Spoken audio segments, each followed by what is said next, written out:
Well, I got here okay, but my luggage is still traveling. I actually brought a coat and tie. I was going to get all dressed up for you people, but my luggage is lost, so please excuse me for wearing my work clothes.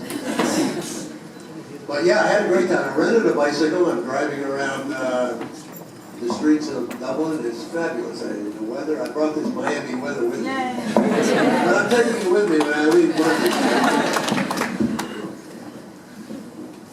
And you've been here a good few times now at this stage, haven't you? You've family ties from going back a few generations. Yeah, well, I was here for the Galway Film Festival 1 year.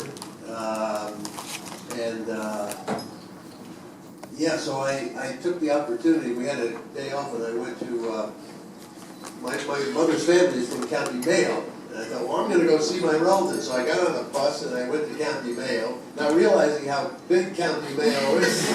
And I just got off at the first stop. It was great. I only had an hour to find my relatives. Right? So it was a graveyard. And I'm running around the graveyard looking at tombstones, looking for the name Salmon, which is my mother's family name. And I did that for about an hour in the rain. I got back on the bus and went back to my hotel. And it was totally failed. You didn't find them then, no? I did. But I've got to go back and spend more time in Ireland. I really love Ireland. It's a big place, Mayo, as well, so you probably need more time. So. And Maria, you're back home for a couple of days and you're heading off tomorrow to Washington on a pretty big trip representing the Dolphin Project at Superpod 5. Tell us a little bit about that. It's going to be an amazing trip.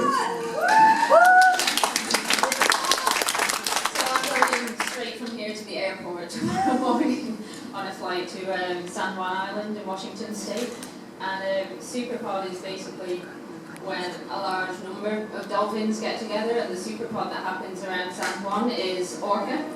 So there'll be hopefully hundreds and hundreds of orca. They better show up because it's going to be a long flight. I'm going to be tired. So what the island do for a week is put on events where they have researchers, experts, orca enthusiasts, or orcaholics as we like to call it. And people come from all over the world, so we've got whale watching, boat tours, boats and kayaks, and we're obviously going to be doing talks about Dolphin Project's work as well and everything over there. So you'll get to see the sunrise as well. Yeah, I can't wait. I won't be jealous. Ric, the Cove, it's been watched by millions. It's won awards all around the world. How big of an impact do you think it's made, and has made your work any way easier, and especially in places like Toji? Oh, the film? Yeah. Oh, yeah. This film was a game changer because it's created thousands of activists, many of them in cyberspace, but that's extremely helpful also. But the biggest thing is, for me at least, because I've been working on this dolphin captivity issue. Very obscure, used to be obscure, not so obscure anymore. But that movie is as much about the dolphin captivity issue as it is, it's about a lot of things actually. But yeah, it's about the dolphin captivity issue, and it's extremely helpful because before that, when I'm doing an interview, I would have to define the problem to a journalist because it's not apparent that there's something wrong with captivity. The journalist has been to SeaWorld or one of these dolphinariums somewhere. And, the sun is out, it's a beautiful day, the water is sparkling blue, and the dolphins are smiling back, and the music is playing. It's hard to see the problem. You have to define the problem. I don't have to define the problem anymore. The journalist saw this movie. So to answer your question, in that regard, yeah, it's been extremely helpful. And social media came along only 2-3 years before that, Facebook and Twitter. I'm sure you can reach a much bigger audience than you could 15-20 years ago. Yeah, well, it's a mainstream issue now, and that's yeah, and people are getting the word, and they're responding by not buying tickets for dolphin shows, and that's why you see SeaWorld going out of business.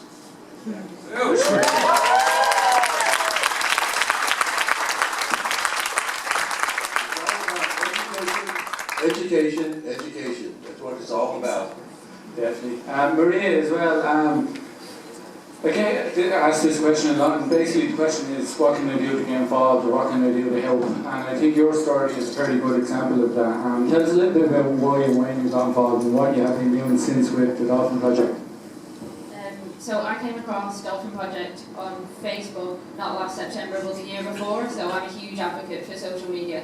A lot of the time I think that people are sharing things and you think no one's really seeing it, but it only takes that one person to see it that will then go on and do more.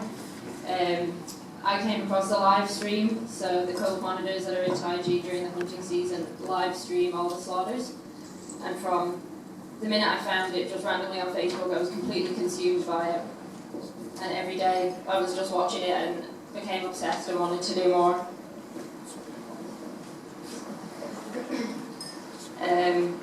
I was then quite lucky to be in the right place in the right time a couple of months later when I went whale watching in Norway, and I met a guy called Hans Peter, who, if you remember in the film, you see someone in sort of a beige shirt getting tackled to the ground by the dolphin hunters. That's Hans Peter, and he's a journalist that works quite closely with Ric. So by getting to know him, that was my in, really. I wanted to prove that I really, really wanted to be involved and make a difference. So a couple of months later, I hopped on a plane to China and met Ric out in China. They were doing the book release of the Cove book out there. And from then on, I've just done whatever I can, really. So I've been out to Taiji twice, but I try and do as many fundraisers and just talking to people. I think people are concerned that if they can't travel and they don't want to go to Taiji, that they can't be involved. But just sharing things on Facebook and Twitter, just talking to people, I'm always amazed by the number of people, especially my job, that approach me and speak to me about it and say that I've really made them question things and made them think. When, like I said before, I share things and half the time I don't even think anyone sees them. So I think it's just not being afraid to talk about it, really. I used to feel a bit awkward, if a friend had come up and said, oh, I booked a holiday. I booked a holiday and, I'm going to go to SeaWorld or I'm going to go wherever, and I sort of have that feeling in the pit of my stomach, a bit awkward. Do I say something? Do I know it? Whereas now I absolutely say something 150%. More confident. Yeah. And have the knowledge as well. Yeah. So, yeah. It definitely helps. Yeah. And fair play, because it's a lot in the short space. What, 3 years, is it? No, about a year and a half I've been involved. Good feels longer.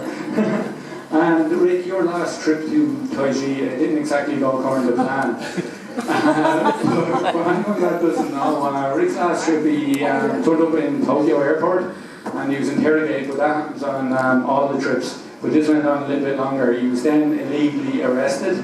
He was put in a detention centre for 3 weeks, and then he was deported and given a 5-year ban illegally. He didn't commit any crimes or break any laws.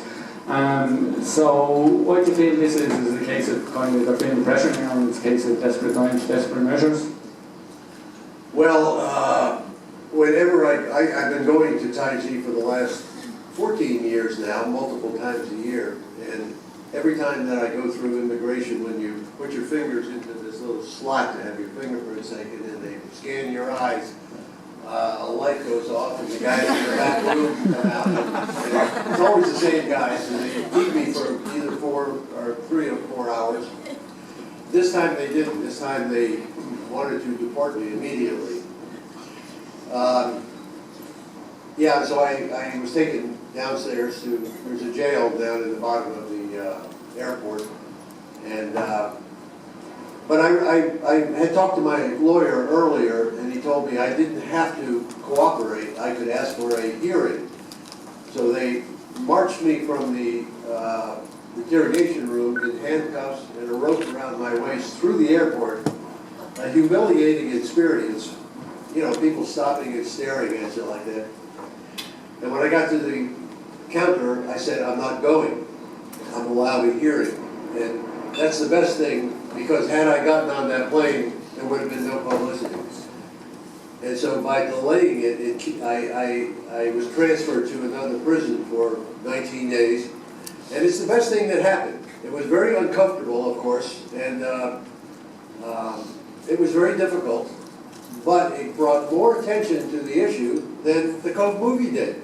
That went all over the world. And it's because of social media. You were talking about the social media, the power of social media. When Harry Styles or Sting or someone like that who has millions of followers, when they tweet and Rick is in jail, call the American Embassy, the American Embassy gets flooded with, and the media goes crazy. And so it was a blessing in disguise.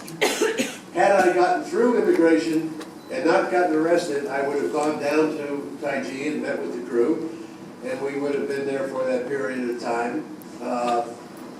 It would not have gotten very much media attention.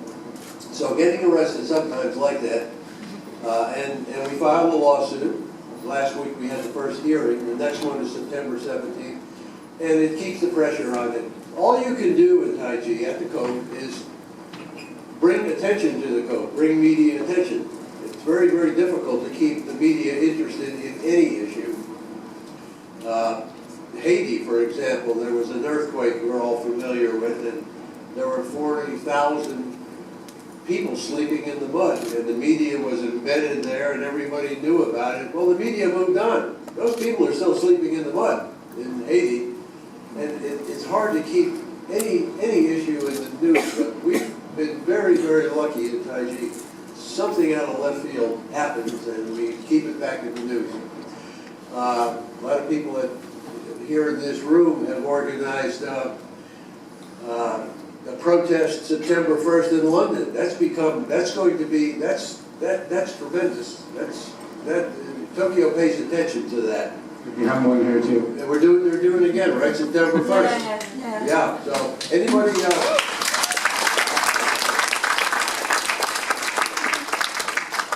please join us September 1st in London or wherever you have to be. I'll be there.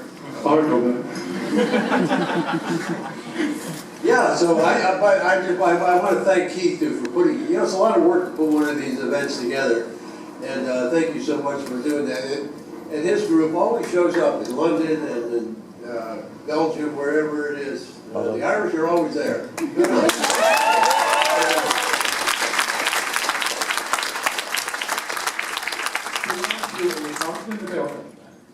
The lawsuit, are you confident that you will get a result, or is it? No, I'm not confident of anything. I don't know. It's a criminal government. I don't say that to be unkind. I like Japan. I like the Japanese people. The Japanese people and the government are two separate entities. That is a criminal government. The World Court of Justice told them to stop whaling, and they just said, "Screw you. We're going to keep whaling." That's a criminal government. So they're unpredictable, and there's no telling whether we'll win or not. But we'll keep them in the news and keep the pressure on them and keep showing up and until they stop or we drop. Yeah.